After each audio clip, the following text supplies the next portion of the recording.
What is going on, everybody? Coming at you with some more One Piece gameplay. Today we have some Zoro versus some Red Green Law, and this is a matchup that I think is super fun, and one of those matchups that can go either way. I personally love this matchup. I think I have a lot of fun playing it, and One Piece in general has just been super fun the last little while playing it and experiencing all these different decks. Before we get into the game, I just really want to thank everybody for all the continued support and all the feedback that I've been getting on my videos. I really do appreciate it. Going forward, I'm going to try and do a little bit different and have some deck profiles in the at the start of the videos or at the end of the videos. I haven't decided yet. Just showing what cards are being played, and then I'm also going to post a deck video once I think I perfected my list for the Treasure Cup. But without further ado, we're gonna get started. Unfortunately, I was playing with a new playmat for the first time, so you actually can't see my life. It's super far over, but I am playing with 4 life here. The Zoro player is gonna open up a Nami, and he's gonna pick up Sanji off that. Sanji, I think, is super strong in this matchup because of what he can do and how strong he is. I am going to pass because my hand is apparently atrocious. No one drop. I recall that I mulliganed, and I mulliganed again because my hand is just not very good. But there could be good news with that. I ended up taking my first life here because wow, I must have like just all rush character or something in hand. He's gonna drop Zoro here and swing at me, and he's actually not gonna swing. He's gonna play it because he's probably afraid of what could come out here. I'll play a Capone by tapping 1, and then I'll play a Tony Chopper. I'll swing leader for 5. To get some real aggression, force him to take a life. He's going to go ahead and do that, and I'll counter back, leaving 2 up to threaten Firehawk. Firehawk is a card that is, I think, super impactful in this matchup, particularly because it deals with Robin. But if they don't put a Dawn underneath her, it takes out the little Namis there. It can also deal with some of the cards that end up just sitting on board, like Otama or things like that. He'll swing. I will Firehawk, and then I will pop the Nami there. And just getting the cards off board is nice. He's going to drop the vanilla 4-cost Luffy, and then again the 1-cost Chopper. I think these vanilla cards are actually super good against Law if you're playing the Zoro matchup, just because it's harder for us to get rid of them without paying 4 for a jet pistol. So I'm going to swing 7k at the Zoro here. He's going to block with Chopper, and I'm like, that's what I wanted because I'm going to play Killer to kill that. And then I pass back turn with 1 up. Again, I'm getting 2 bodies for 1 swing, and Killer's a body on board as well, so I really like that trade there. That feels really nice for me.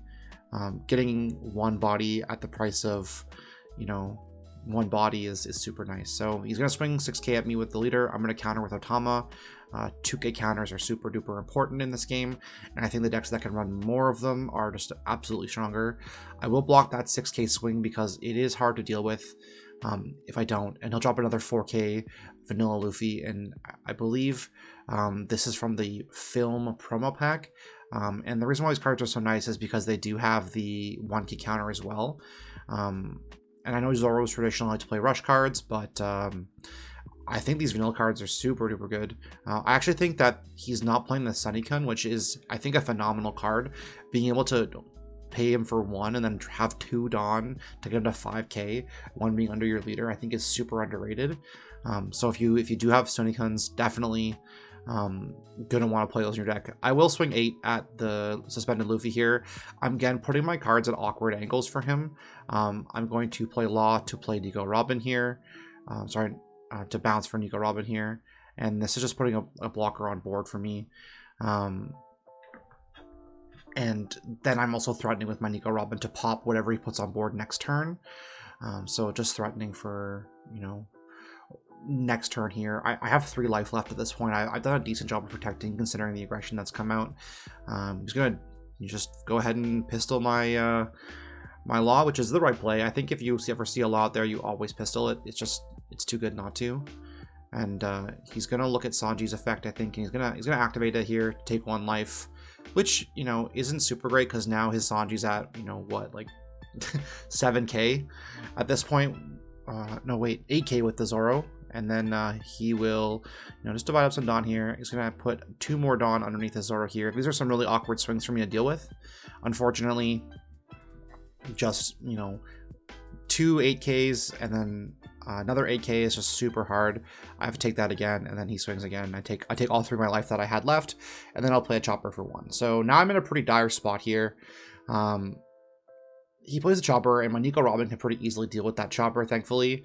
So I will put 1 underneath, and I will swing at Sanji to pop chopper, and force him to counter out of it, which he didn't, it looks like. He should have had to pay more to counter out of that. Yeah, look, I think I swung leader actually, and then I swing over the big Luffy here, and then I actually think I have a killer for the Sanji, or the Law, and then I play the killer, yeah, and then there's the Sanji dead. And then I pass back with the, you know, with turn. He could play some rush characters here. I have a blocker out, and I have a pretty full hand here. I left 1 up for Paradise Waterfall as well, so he's going to probably drop the unblockable Luffy here. He's your main finisher in the Zoro deck. The problem is if he doesn't end the game here, I'm in a really great spot to push some more aggression on my next turn. He's going to swing at me for 6, and I will block and counter with Nico Robin out of my hand. So I still have the body on board, and I did use my blocker because I knew that there would be an unblockable Luffy coming out. I have a feeling that that's going to be the finisher here, and so yeah, Luffy's going to come out here and swing at me. For, I believe it's, you know, 1, 2, 3 Dawn, so that's 9.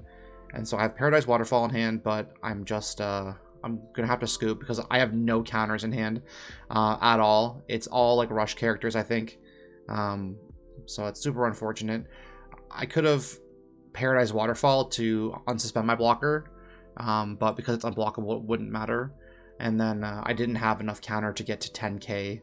On top of that, because Paradise Waterfall only gets me to 7. I would have had to get 3k more of counters, and so unfortunately didn't have that. My hand was really bad this turn. I didn't see any of my searchers, and I saw only like 2 1-drops and none of my rush characters, so that felt pretty bad this game. I think my hand actually is clogged with, like, yeah, off my life, I think I pulled like a kid and then like 2 Zoros and a Luffy, so I was feeling pretty cheese this game.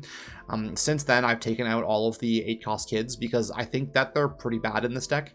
I had 2 just because I was thinking about being able to play Zoros off the kid effect, being defensive while being aggressive simultaneously, and I think that's a mistake. And I'm just explaining how this card is just absolutely trash in the deck, but I want to try it out.